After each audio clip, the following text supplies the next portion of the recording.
Meet Skittles, everybody. She's insane and fun and cute. Anyway, acute lymphoblastic leukemia. That's what I had. Back in 2000, I started noticing these freckles on my feet. I was like, okay, so my feet have freckles now. It's kind of neat. They started climbing up my leg and turning a little bit more red and a bit bigger. I would get these larger, big red or purple, tiny, still small, but bigger than freckles, spots in random other places on my body and even on my face a little bit. I also had jello in my gums. Jello made of blood. I guess just from a random, your mouth always has a little bit of a cut here. You can't always get a cut here and whatever. And it would bleed, but for some reason it wasn't clotting, and it was just causing this blood jello to be in my teeth that I could actually peel out. I know it's kind of gross, but I'm building up to something here. I felt really tired and exhausted in a different way than just normally tired and exhausted. I couldn't figure it out. I was going to work. I was working at Bagel Street Cafe back then when that still existed in Chilliwack. But I had to sit down. I went home and right away just went to bed that night. Earlier in that day I had a blood test, and the blood test left a big giant bruise on my arm. Big giant dark red splotch. And I was like, okay, I've never had that before. Maybe it was just a really bad needle. That's what everyone else was telling me all through the day. That wasn't it at all. About 10 minutes after I lay down and put on my KMFDM Money album,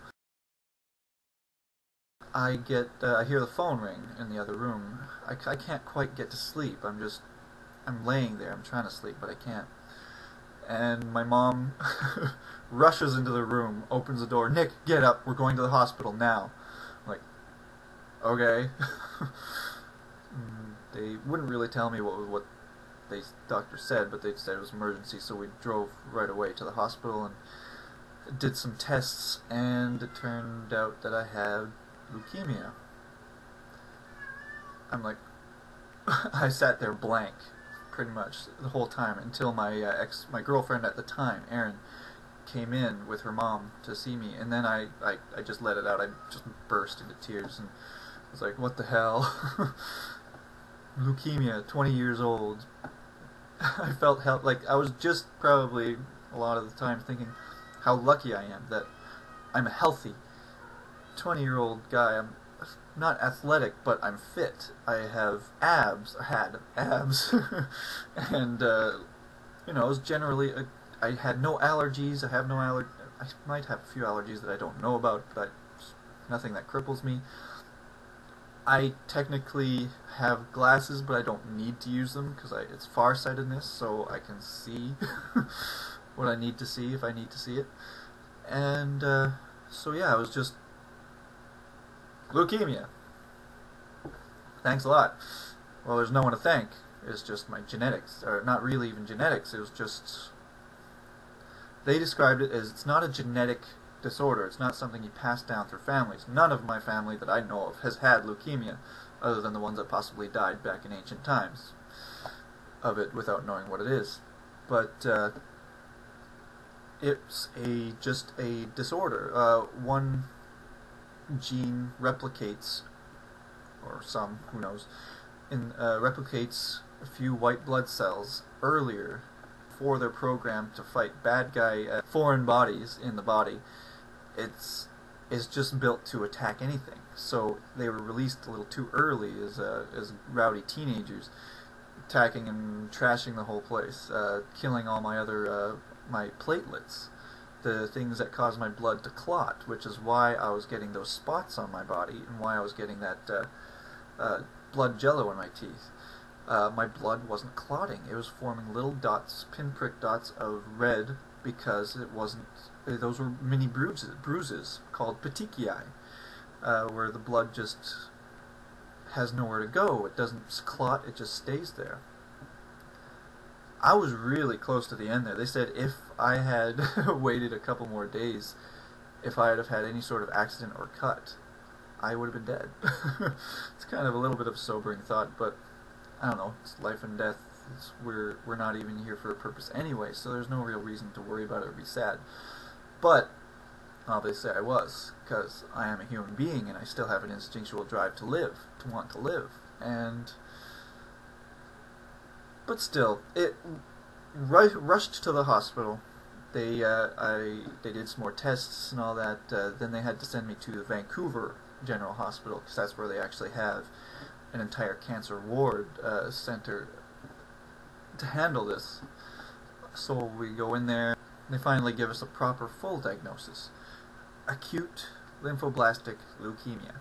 They told me it's usually a child variety of leukemia, but I was 20 when I got it, so I would have less chance of any development issues from the treatment, and I was young enough that my body would adapt probably better than most other bodies to the treatments, and that I'm young and healthy. I was like, holy shit, leukemia, me. And I'm just a regular healthy guy. It can't happen to me. What the fuck? I don't know if I was angry, but I did get sad. For the first 2 or 3 days ago, I was like crying and feeling depressed and writing in a bit of a journal.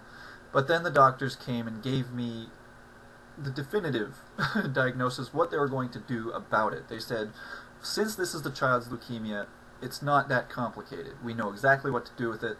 It was not going to involve any bone marrow transplants. It's just going to involve chemotherapy strictly, with some steroid assistant drugs like prednisone and that type of stuff. If you're going to ask me to remember all the chemo drugs, I'm sorry, I don't. On the first day, they hit me with 3 really powerful ones, and I was basically out of it, in and out of it. And they tell me that there was this one nurse guy who was really funny, just making jokes, just being a real fun guy, and I don't remember anything about him, but they said that I was responding and I was talking to him and all that.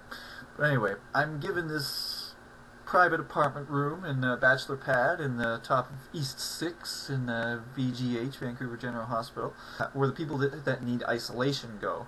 I was put in my own special room with a big giant HEPA filter fan right above, in the ceiling above me, that was so loud I could barely sleep.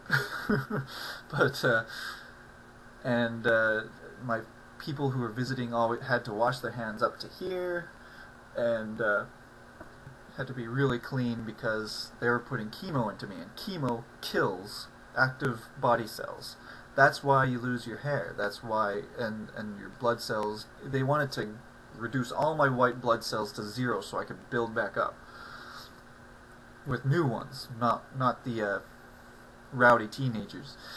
That's what the chemo was there for. It was killing everything that was actively growing in my body so that I could start over again. It's kind of a brutish way to go into it, but that's the only way that we have at the moment. Well, that we had.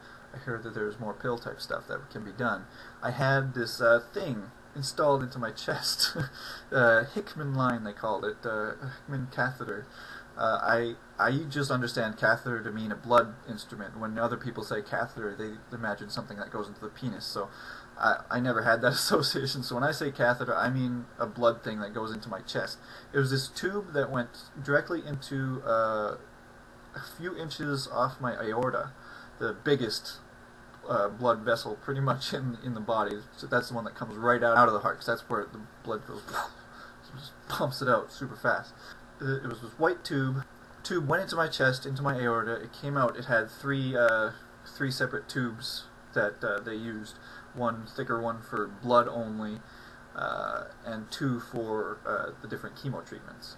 So like with the blood, that would be the one they'd take blood from, and possibly put platelets in, I think.